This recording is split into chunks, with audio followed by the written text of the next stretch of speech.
5 minute और किताब का नाम है जब पुटकाक लिखारी हैं, जबकि नाशर हैं, प्रोड्यूसर हैं इमानुअल असलम साहब, आवाज़ में शाहजाद शौकत।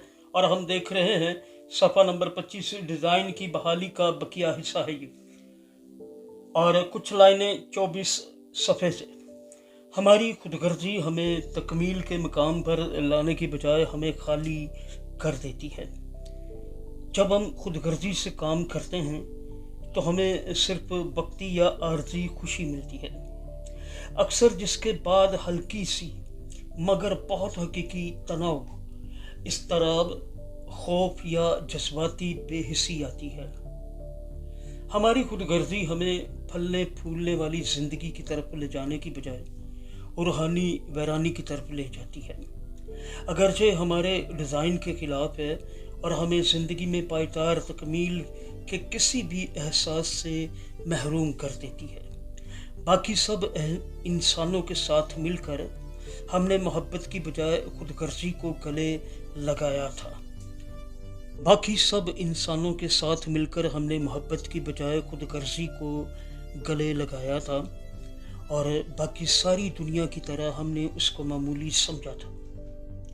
लेकिन जब हम किताब मुक़द्दस पर नज़र करते हैं तो हम पूरी तरह एक मुख्तलिफ तस्वीर देखते हैं।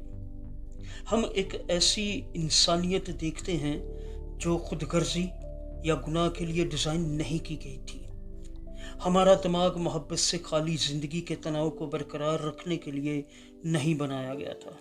अगरचे खुदा ने हमें मोहब्बत के लिए बनाया था, हमारे दिल में एक गुनाह की ताकत है जो हमें खुदगर्जी और खुदगर्ज फितरत और मोहब्बत से इनकार की तरफ राग़िब करती है।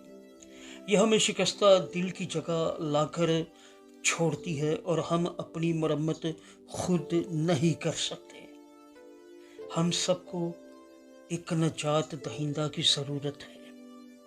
आमीन। अगला जुज़ है सलीब।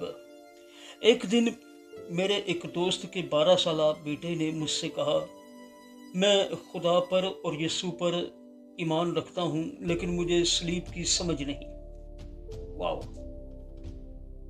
दोहराता हूँ। एक दिन मेरे एक दोस्त के 12 साला बेटे ने मुझसे कहा, मैं खुदा पर और यीशु पर ईमान रखता हूँ, यानी खुदावंद यीशु पर ईमान रखता हूँ, लेकिन मुझे सलीब की समझ नहीं।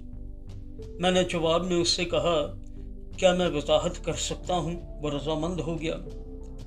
मैंने एक घड़ी की एक तस्वीर बनाई।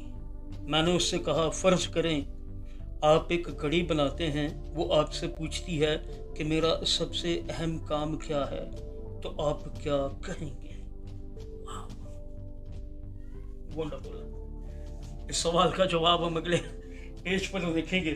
5 मिनट और किताब का नाम है जब पुटकाक लिखारी हैं, जबकि प्रोड्यूसर नाशर इमानुअल असलम साहब, आवाज़ में शाहजाद शौकत। और हम देख रहे थे सफ़ा नंबर 25।